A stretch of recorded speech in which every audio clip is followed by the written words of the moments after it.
You don't need to go to Niagara Falls when you can eat some Brian balls. What's going on, NASCAR diecast collectors and diecast viewers on YouTube? This is Original Big Brian here, and welcome back to another episode of a NASCAR Authentics diecast review. And today, guys, I got some pretty cool news to be talking about, guys. I do have some Wave 6 cars I just recently got from Walmart, and I'm looking forward to review a good majority of them. However, though, I have not found the Cole Custer car yet, but I will be looking out for that, and I will be immediately doing a review of that once I get it. But today, guys, we'll be doing a diecast review of a NASCAR Authentics car that I just recently picked up, and a lot of people are easily going to recognize this car, and this should be a pretty popular car to review. But otherwise, guys, we're going to be doing a diecast review on the Chase Elliott 2017 Hooters Chevrolet SS for Hendrick Motorsports. Like I said, this is a car I just recently picked up at my nearest Walmart, which was by my work, so really convenient right there. I was able to go and get this during my break. So really cool right there. You got the nice bright number 24, the yellow 24. So this is already going to start off as a great review. An iconic number and an iconic sponsor returning for this year in NASCAR. It's really cool right there. You got the nice bright orange. As we're going to look into the back of this box right here, nothing too crazy, but it is your standard NASCAR Authentics packaging. And there is the usual collect them all. You can see right there we got 7 cars, and 2 of them have already been recently released from last year. Which you guys can probably see right there. But we're going to be going ahead and unboxing this bad boy, and we're going to be taking a closer look at the Chase Elliott 2017 Hooters Chevrolet.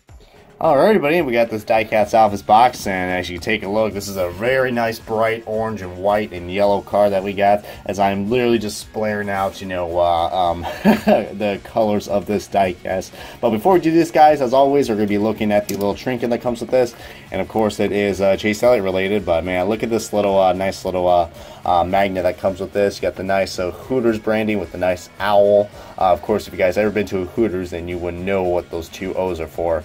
I'm going to try to make this review as appropriate as possible, even though that's kind of redundant because, you know, we have sponsors like Hooters and Monster and Busch, you know, in some of these reviews. So I'm going to do the best I can, but gotta love that bright yellow 24. This is probably a good reason why people like this diecast.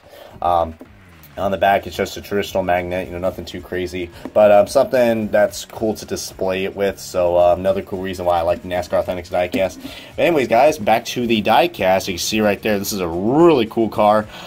You know, it's more on the basic side, but it does look nice. I mean, there are a few things I do got to point out that makes this car, you know, not as perfect as the other Chase Elliott cars, but I believe this is the 4th Chase Elliott car that we got for this year, along with his Napa car, and then his Kelly Bubba car, and then the Sun Energy 1 car. So I think all we're just missing now is just his Mount Dew car, and maybe his throwback car, and then we should probably, which I'm sure they are going to plan that in the next couple waves or so. Think about Wave 8 or Wave 9. There's usually always a Chase Elliott or Dale Jr. diecast in every wave. But do a little 360 view of this car. Pretty cool right there. So you got the nice Hooters owl. Very nice right there.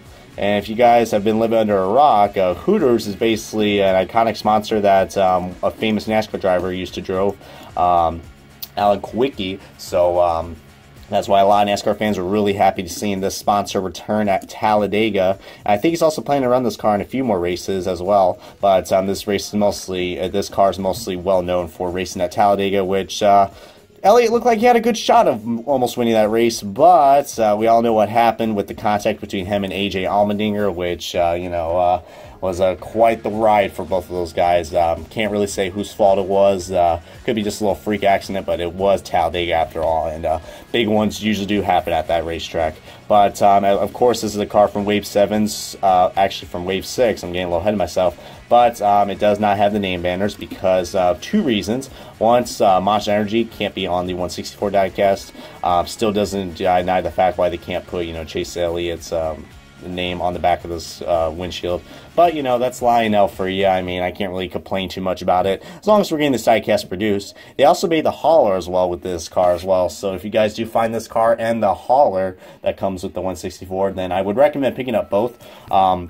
But another reason why that they couldn't put the Monster Energy logos on this car is because of the Mountain Dew right there. And if you guys aren't familiar with your soda companies, Coca-Cola owns Monster, and Mountain Dew owns Pepsi. So that's all I gotta say right there, guys. You gotta love competition at its finest. So even on the 124s, guys, the 124s will look exactly like this. Well, besides, you know, the banner on the back, but it should be exactly like this, which is very unfortunate. So it looks like most of the Hendrick cars that we'll be getting for this year will be inaccurate, but it is on the you know, the new mold as well, guys. So that's a cool thing for these 164s. They got that new I mean, it's not really new anymore, but it's I guess I'll say updated spoilers. So I'm glad that most of the NASCAR Authentics, some of the newest NASCAR Authentics cars that we got have that new spoiler. But see right there, the paint scheme is very basic. It starts like with the orange stripe, and then you got a lot of other little stripes that, you know, wrap around the bottom half of the car.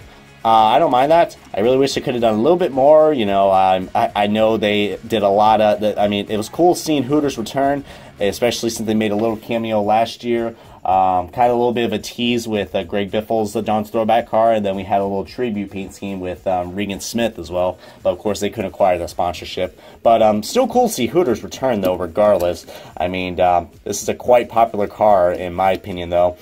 One thing I don't like about this car, though, is just as much as I love that yellow 24, which this is the first time we get the yellow 24 returning since Jeff Gordon, so might be another reason why a lot of people like this car. I just wish there was a darker outline around the 24. I know I've kind of mentioned this in my Diecast News episode and when I reviewed this car. I don't mind it, but like from a distance, it kind of looks like you can just barely see it. So I kind of wish it has like a darker outline. Like, I don't know, maybe, I mean, this is perfect right here. I love the top of this diecast. I'm really getting a lot of retro vibes looking at that. But just, I don't know, if they do end up, you know, sponsor Chase Elliott again next year, or William Byron, I'm hoping they could do a little bit more of the paint scheme, because it is pretty basic. But it's grown on to me, you know. It's kind of like how the Napa car was from last year. I didn't like it at first, but then it grew on to me. This is kind of the same reason. I mean, I'm guessing, you know, Rick Hendrick and all the paint designers really do love, you know, promoting the stripes on Chase Elliott cars. I mean, that's kind of cool. I guess you could think of it like DEI stripes, but nah, I just went there, yeah. But it's still a decent looking car, though. I mean, I'm sure any Chase Elliott fan out there would recommend getting this car. I would say, you know, it is a recommend. It's definitely something I would, you know, definitely get. Hopefully your diecast won't be as inaccurate as mine, because you see right there the roof rail. There's little paint slabs right there, but this is the only better one I got. The other Hooters card that I had in my Walmart, the 24 was peeling off, so I'd rather take that. But Lionel's quality at its finest. But what more do I gotta say about this Hooters card, guys? I mean, besides with the you know, appropriate politically incorrect sponsor, hint hint. I would highly recommend getting this car for any NASCAR fans out there, because Hooters is a very iconic sponsor in NASCAR, and glad to see them back in NASCAR, especially with Rick Hendrick. That's one way to do it right there, to bring back you know, a really cool sponsor. You know, basic paint scheme, but I still would recommend getting it. But that's all I got to say about the Chase Elliott 2017 Hooters Chevrolet for Hendrick Motorsports. If you guys enjoyed this video, please give it a good comment, like. If you guys have not already, I highly encourage you guys to subscribe to my channel for any more of the latest NASCAR Authentics reviews to come. But until then, guys, this is Ridge Rice signing off. Thank you guys so much for watching, and I will see you guys in the next NASCAR Authentics Diecast review.